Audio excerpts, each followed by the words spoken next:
इस बुलेटिन के प्रायोजक हैं योगमणि इंस्टीट्यूट ऑफ नर्सिंग। बैठक में मेयर जगत बहादुर सिंह अनु ने अपनी बात प्यार से शुरू की, लेकिन कुछ ही देर बाद बैठक में मुद्दों का टकराव हो गया। नगर निगम के पंडित भवानी प्रसाद तिवारी सभा कक्ष में आहूत धारा 30 की बैठक का शुरुआती पहला घंटा तो श्रद्धांजलि और परिचय में गुजर गया। फिर बैठक की शुरुआत में मेयर अनु सिंह ने वक्तव्य से स्पष्ट कर दिया कि वे शहर विकास के लिए दलगत राजनीति से ऊपर उठकर काम करेंगे। उन्होंने सदस्यों से सदन और अध्यक्ष की आसंदी की गरिमा बनाए रखने का भी आह्वान करते हुए अंत में सभी को एकजुट करने के लिए कहा, छोड़कर सब रास्ते टकरार के आइए हम दीप जलाएं प्यार के। इसके बाद इनके इस नर्म रवैये के बावजूद भी विपक्ष ने तेवर दिखाना नहीं छोड़ा। मुख्यमंत्री जनसेवा अभियान के तहत बुधवार से प्रारंभ हुए जनसेवा पखवाड़ा के पहले दिन कलेक्टर डॉक्टर इलैयाराजा टी ने महानदा तालाब की सफाई कार्य का निरीक्षण किया। जनसेवा पखवाड़ा के अंतर्गत महानदा तालाब की सफाई नगर निगम द्वारा कराई जा रही है। तालाब की सफाई के कार्य का निरीक्षण करने कलेक्टर डॉक्टर इलैयाराजा टी सुबह 8 बजे महानदा पहुंचे थे।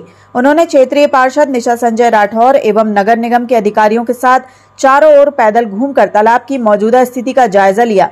कलेक्टर ने तालाब किनारे लकड़ी के टाल से निकले कचरे के लगे ढेरों को देखते हुए अप्रसन्नता व्यक्त की तथा एक टॉल संचालक पर 10,000 रुपए, 2 टॉल संचालकों पर 5,000 रुपए तथा शराब दुकान संचालक पर 25,000 रुपए का जुर्माना लगाने के निर्देश मौके पर मौजूद नगर निगम के स्वास्थ्य अधिकारी भूपेंद्र सिंह को दिए। नगर निगम जबलपुर में आज से अनिश्चित हड़ताल की जाएगी। कर्मचारियों के द्वारा यह हड़ताल 19 सूत्रीय मांगों को लेकर की जा रही है। कर्मचारियों ने निगम आयुक्त आशीष वशिष्ठ के खिलाफ मोर्चा खोल दिया है। कर्मचारियों का आरोप है कि निगम आयुक्त तानाशाही रवैया अपना रहे हैं, कर्मचारियों की मांगों को लगातार नजरअंदाज कर रहे हैं, जिसको लेकर नगर निगम के समस्त कर्मचारी आज से अनिश्चितकालीन हड़ताल में चले गए हैं। देखिए, सदन की बैठक है, इससे हमारा ये उद्देश्य नहीं है कि हम कोई सदन की बैठक में विघ्न डाल रहे हैं। हमारा उद्देश्य ये था कि सदन की जिस दिन बैठक होगी उस दिन दोनों पक्ष होंगे, सत्ता पक्ष भी होगा और विपक्ष भी होगा। वो कर्मचारियों को किसी राजनीतिक दल से कोई लेना देना नहीं। हम तो कर्मचारी हैं, हमारी बातें दोनों को सुनना है। माननीय महापौर जी भी सुने और माननीय अध्यक्ष भी सुने, तभी तो इसका निर्णय निकलेगा। बड़ा खेद का विषय, हमें अपनी संस्था को बंद रखना पड़ा। आज सफाई व्यवस्था ठप, कमिश्नर साहब का व्यवहार और उनकी असंसदीय भाषा, हमारे अधिकारी को मारने के लिए दौड़ना, दूसरे विभागों के काम लदवाना, और बहुत हद तो ये है कि निगमायुक्त महोदय नगर निगम के काम के अलावा दूसरे विभागों के काम हमसे संचालित करवाना चाहते हैं और वहाँ से हमारे कर्मचारी को सुख ऑफ नोटिस जारी होता है। कैसे संभव? यदि निगम का काम नहीं करता तो निगम के अधिकारी सुख ऑफ नोटिस देते हैं और नहीं तो वो देते हैं। अब ये सब बर्दाश्त नहीं किया जाएगा। इन सब बिंदुओं को लेकर हमने बंद रखा है। हमारी मांग है माननीय आयुक्त महोदय के व्यवहार को बदला जाए या आयुक्त महोदय को ही बदला जाए। Yogmani institute of nursing, Jamdar hospital Jabalpur. Nursing के क्षेत्र में करियर बनाने का सुनहरा अवसर। प्रवेश प्रारंभ BSc nursing, post basic BSc nursing, GNM। पता 198/2 Raigwa, ward number 72, Arihant warehouse के पीछे, पाटन बाईपास चौक के पास, जबलपुर।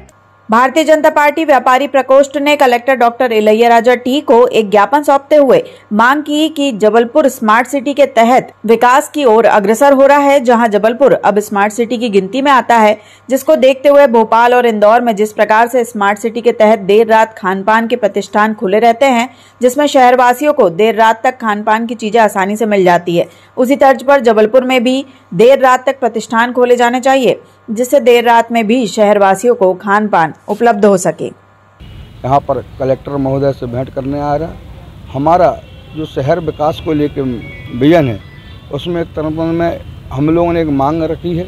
उनके समक्ष देर रात तक जो इंदौर और महानगर की तर्ज पे जो खाद्य सामग्री का जो बिक्री होती है, उससे कई फायदे हैं। जिससे रोजगार भी उपलब्ध होता है छोटे व्यापारियों को। स्वादिष्ट व्यंजन जो इंदौर तर्ज पे इधर पे हम उपलब्ध करवा सकते हैं, ऐसी चिन्हित करी है। जैसे हमारे जबलपुर ज़िला है, इससे कई ग्रामीण क्षेत्र जुड़े हैं जो इलाज हेतु इधर जबलपुर में इलाज करवाते हैं। उनको देर रात खाद्य सामग्री की आवश्यकता पड़ती, जो अभी उपलब्ध नहीं हो पा रही है।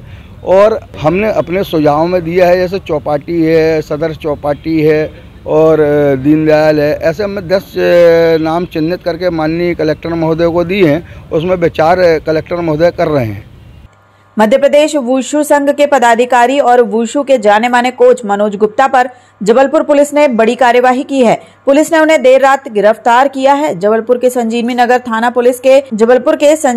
थाना पुलिस ने वुशु कोच मनोज गुप्ता को उनकी पत्नी की शिकायत पर गिरफ्तार किया है। मनोज गुप्ता का खेल जगत में बड़ा नाम है। उनके सिखाए गए कई खिलाड़ी अंतर्राष्ट्रीय और राष्ट्रीय स्तर के हैं। थाना संजीवनी नगर का एक अपराध है 498-34, जो कि इसी वर्ष के फरवरी में कायम हुआ था और बाद में विवेचना के दौरान इसमें धारा 377 IPC बढ़ाई गई थी। ये पति पत्नी का विवाद है। इसमें इसका आरोपी मनोज गुप्ता, जो कि वुशु के कोच हैं और संभवतः वुशु संघ से जुड़े रहे हैं, इनकी कल गिरफ्तारी की है थाना संजीवनी नगर के द्वारा। जबलपुर में एक कार्यक्रम के दौरान भारत जोड़ो यात्रा को लेकर लोकसभा सांसद ने कहा कि कांग्रेस के नेता राहुल गांधी द्वारा निकाली जा रही भारत जोड़ो यात्रा नहीं, गांधी परिवार का अस्तित्व बचाओ यात्रा है, क्योंकि गांधी परिवार का अस्तित्व खतरे में है, इसलिए ये यात्रा निकाली जा रही है। ऐसी कौन सी देश में विपत्ति है जो भारत जोड़ो यात्रा निकालनी पड़ रही है? विपत्ति तो कांग्रेस के समय पर थी, जब छोटे छोटे देश भी भारत को आंख दिखा देते थे। वहीं आज की स्थिति में पीएम नरेंद्र मोदी के नेतृत्व में भारत विश्व गुरु बनने को लेकर अग्रसर है। मैंने पहले ही कहा, पूरा देश कह रहा है कि ये भारत जोड़ो यात्रा नहीं है, ये कांग्रेस जोड़ो यात्रा है। खोए हुए जनाधार को बचाने की यात्रा है और सबसे बड़ी बात, गांधी परिवार को अपने अस्तित्व को बचाने की यात्रा है।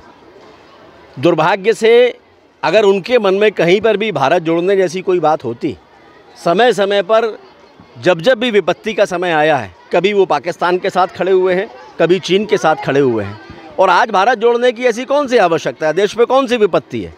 वो तो कांग्रेस की सरकारों के समय पर होता था कि दुनिया के छोटे बड़े देश भी भारत को आंख दिखाते थे। आज मोदी जी का नेतृत्व है, दुनिया के बड़े से बड़े देश भी भारत की तरफ दोस्ती का हाथ बढ़ा रहे हैं और इसीलिए भारत जोड़ने की आवश्यकता नहीं थी। कमलनाथ जी का यह बयान साबित करता है कि कांग्रेस के नेतृत्व की मंशा क्या है। वो चाहते हैं कि सारे स्थापित नेता कांग्रेस से बाहर कर दिए जाएं, ताकि राहुल गांधी जी की स्वीकार्यता बाकी लोगों में हो सके। जबलपुर में आगामी नवरात्र पर्व को देखते हुए जिला पुलिस ने गुंडों की धरपकड़ और शांति व्यवस्था को बनाए रखने के उद्देश्य से आधारताल थाना प्रभारी शैलेश मिश्रा ने पैदल मार्च निकाला। पुलिस ने शहर के विभिन्न इलाकों में पैदल मार्च किया। पुलिस अधिकारियों ने बताया कि कुछ ही दिनों बाद नवरात्र का पर्व शुरू होने जा रहा है। जगह जगह प्रतिमाओं को स्थापित किया जाएगा और गरबों की धूम रहेगी। शहर में लोगों को किसी प्रकार की असुविधा ना हो, इसके लिए पुलिस द्वारा पैदल मार्च निकाला जा रहा है। इसके अलावा नवरात्र पर्व पर बदमाशों की धरपकड़ भी की जा रही है, जिससे लोगों को किसी प्रकार की असुविधा ना हो। निकाला जाएगा आगामी नवरात्र पर्व के दृष्टिकोण से आम जनता की व्यवस्था के लिए एवं गुंडे बदमाशों की धरपकड़ के लिए प्रतिदिन पैदल भ्रमण क्षेत्र में किया जाता है। इसी कारण से आज नगर पुलिस अधीक्षक महोदय और मैं अपने बल के साथ श्रीमान पुलिस अधीक्षक महोदय के आदेश से आज पैदल भ्रमण किए और आगामी नवरात्र पर्व एवं उसके बाद जो है ईद पर्व तक प्रतिदिन ये प्रक्रिया चालू रहेगी।